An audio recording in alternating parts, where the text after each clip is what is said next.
James. Hiya, how's it going? Great, how are you? Yes, I'm good, thank you. Good. I watched Night's End uh, last night, which for me wasn't a great idea because I'm not very good with horror films. Me neither. Me, I, So I couldn't, I didn't finish it.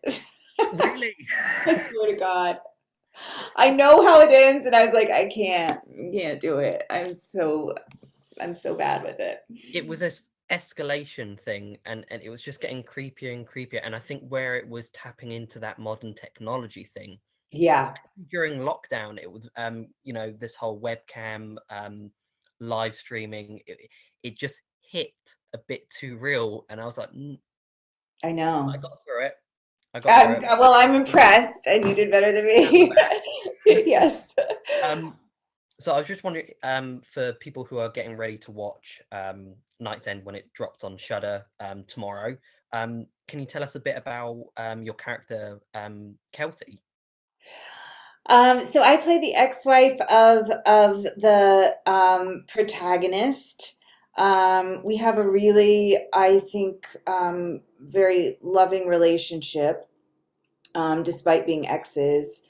Um, and there's a lot of concern, I think, from my character about the isolation and sort of depression that I think his character is experiencing.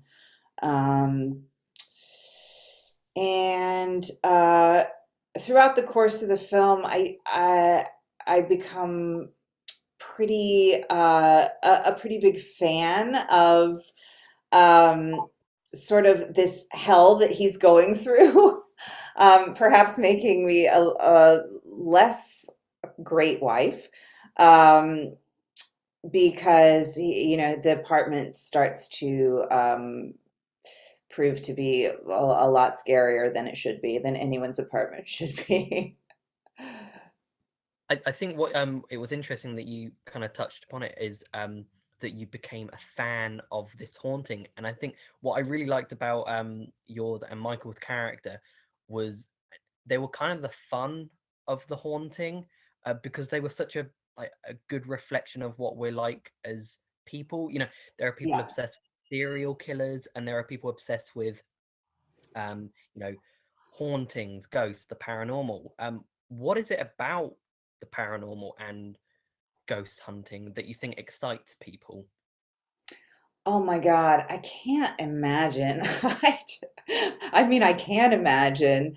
I guess it's maybe like, and I think this is something that's really present in the film. It's that you get to be removed. You get to watch it happen to someone else, and there's something sort of sick and enjoyable about that. I mean, I say that as someone who will listen to any podcast about any serial killer. It's like, and it's like I get to be safe with my little earbuds and, like just hear about these horrible things that happen to other human beings and delight in it.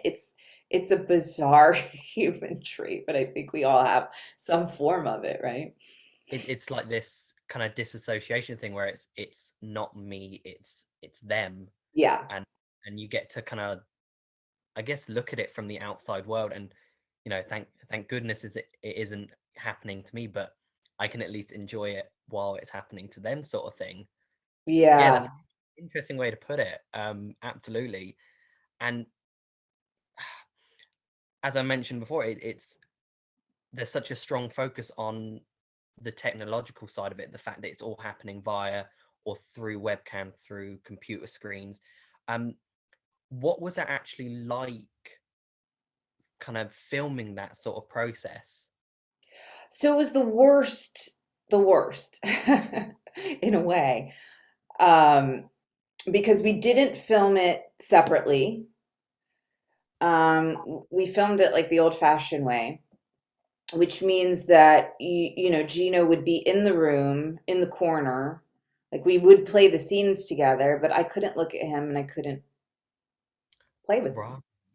I just had to stare at a piece of tape, and and it's like an exquisite torture because you know desperately want to see this person that you're talking to, especially in some of those scenes, where it's really they obviously have like a strong and important connection, and there's like a lot of concern, I think, on her part, and I would screw it up all the time.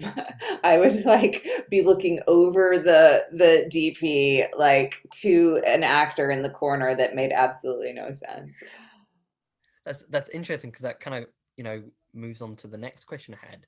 And again, it's all about this whole webcam business. It's Was it particularly difficult forming connections with someone you're kind of meant to have a relationship with from behind a screen? Yeah, but not even from behind a screen because at least I can see you. And this was just fully voice. In a way, but honestly, I think Gino, I mean, I fell in love with him so quickly and easily that uh I don't know. I mean, that part of it was pretty easy to imagine. It was more the technological um challenge of acting with someone you can't see. Yeah, I'd imagine it actually be really difficult trying to because like you've pointed out, there is a huge relationship between, even though you're exes, there's the whole thing that he's going through, but you're also being there to support him, and you do get you obviously all get that across brilliantly in the film. But I didn't realize actually there's an extra step of difficulty added in there. Um, Right. it just looks like you're on webcam with each other. Yeah. And in my head, I'm I like, will what? say prior to doing the scenes, we did do them together like quite a few times. So we at least had a sense of like what we were trying to remember. Um, so as we've established, neither of us are huge horror fans. Um, Yes. and it seems like this was an early step into the horror genre for you. Yeah, someone just pointed out, I'd kind of forgotten. I actually did two horror movies this summer. This is not like a sudden desire to do horror, but I do think, you know, I think the pandemic was terrifying and made a lot of writers start thinking, along those lines. I think there's a lot of horror being made right now, and it's also just, from a um, logistics standpoint, it was, I think, also an easier type of movie to make during the pandemic. 'Cause you have fewer actors and fewer locations and stuff like that. Absolutely, yeah, and like you said, there is a lot of horror going around at the moment, in the real world and through media that we consume. And so you said it wasn't always a genre you wanted to be involved in, but now that you've kind of tested the water and you've tried different things, is there something else that you'd like to do or dabble in terms of like the horror genre, or some of its subgenres? Yeah, well, so the part about horror that interests me the most, and one of the things that I think this film really captures is the internal psychological struggle, and when that becomes manifest in something larger than, um, you know, uh, it's like the horror grows out of the very real struggles that we have internally. Um, and I think this film does it really, really well. So that part of it definitely interests me because I don't think there's actually, I do think it's probably the best way to tell the story of what it's like inside when we're going through crisis. I mean, you do need monsters to tell that story. So horror in a way is a way of kind of coping or venting these kind of fears or these real life situations, and it's a way of just kind of, in a way, exercising them, I suppose. I suppose, yeah. Yeah. Interesting. Yeah, that's a really cool, interesting way of looking at horror as a way of, instead of just watching for that initial fear aspect, it's actually a way of kind of cleansing in a way, I and getting think. over those things that are maybe happening outside. That's, yeah, I like that. That's a very interesting way to put it. It makes me feel a little bit braver. Okay, me too. Maybe I'll finish it. Um, so we've mentioned that, there's a lot of horror around, and what is it about Night's End that separates it from different haunting tales, different spooky tales, that are all around us? Well, I think it's actually the thing I was just talking about. I think maybe it's Jen's perspective. Uh, but the thing that was so impactful for me was just like the truly scary part was watching him, like the ritual, like the daily ritual. That to me felt so disturbing. You know, and I think that maybe I think that's something Jen is really specific about, really interested in all of the little, the plants and the this and the must do this and tip and that weirdness of it, that sort of psychological balance beam that he seems to be on, I thought was really beautifully depicted and specifically depicted, and um, I think it makes this movie really interesting. I think there was a part during it where I was convinced, because of his because of the nature of him and what he was going through, and the fact that he had these multiple support systems surrounding him, part of me was thinking maybe this is him processing things internally. And I was like, maybe this isn't a haunting as such. Maybe it's something that he is just internalizing in a way. Yeah. As the film kind of goes on, you realize that isn't the case. But the whole ritualistic aspect of his life, it's very kind of, it's creepy in a way. And I, I actually didn't have this down, but it just sprung to my mind, and I'm very curious about it. Do you know where the idea of using birds came from? I don't actually. I don't. I mean, but birds are, well, we've all seen the birds. I mean, they're terrifying. Yeah. I think you've frozen, but maybe that doesn't Oh, matter. Oh no, you're back. You're back. there You're we go. back.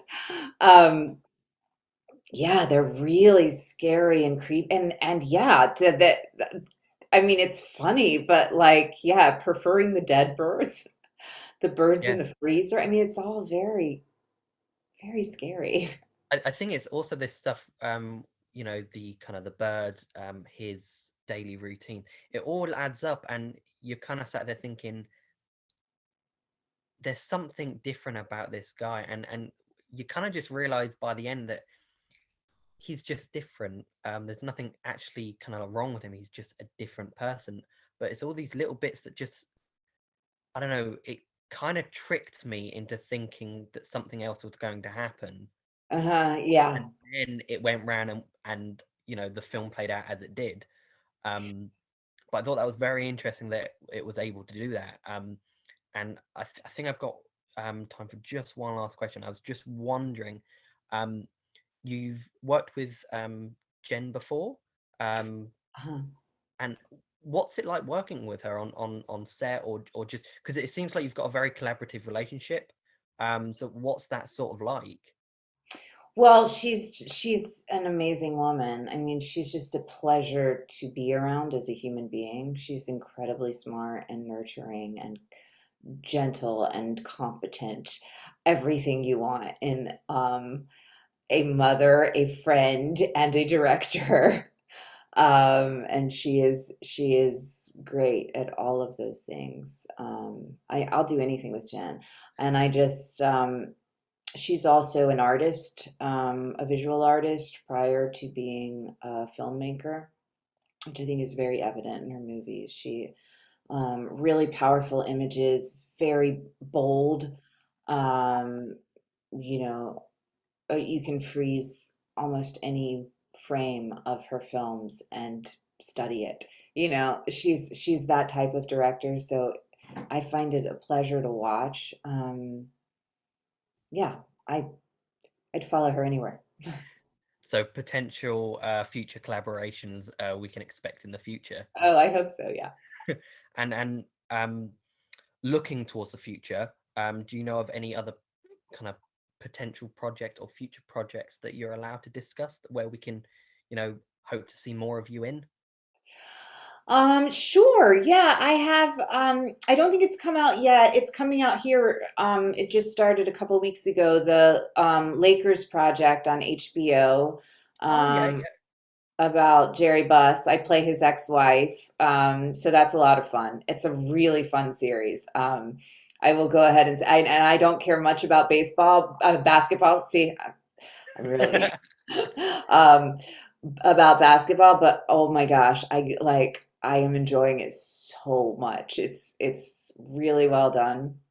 So yeah, that's one. Mike's just finishing up. I finished up a couple weeks ago a project that he is doing with Jessica Chastain called George and Tammy, about George Jones and Tammy Wynette. And I play the wife of an actor named Walt Goggins, who plays George Jones's best friend, Peanut Montgomery. Play his wife, Charlene Montgomery. So that's fun too. And I wrote a play that my theater company in Chicago, Steppenwolf, is producing next season. So that's kind of the big what's next for me. In fact, my director's just been texting me in between these about our designers being in place and stuff like that. So yeah, that's what's going on for me. A lot of exciting stuff coming up, and I love the fact that you and Michael have such a collaborative relationship as well, where you can work together, which I'm sure is always a joy as well, is actually being able to share scenes together and just do what you're both passionate about. Yeah, it's nice. Oh, brilliant! I'm sure people are going to be super super excited about Night's End, and when it comes on tomorrow. Um, and yeah, I can't wait to see what people say about it. And yeah, thank you so much for being able to talk to me and taking that time to answer all my questions. It's been an absolute pleasure. It's lovely to meet you. Thank you so much. All right. Yeah, good luck with everything in the future. Thank you. You too. Okay, bye.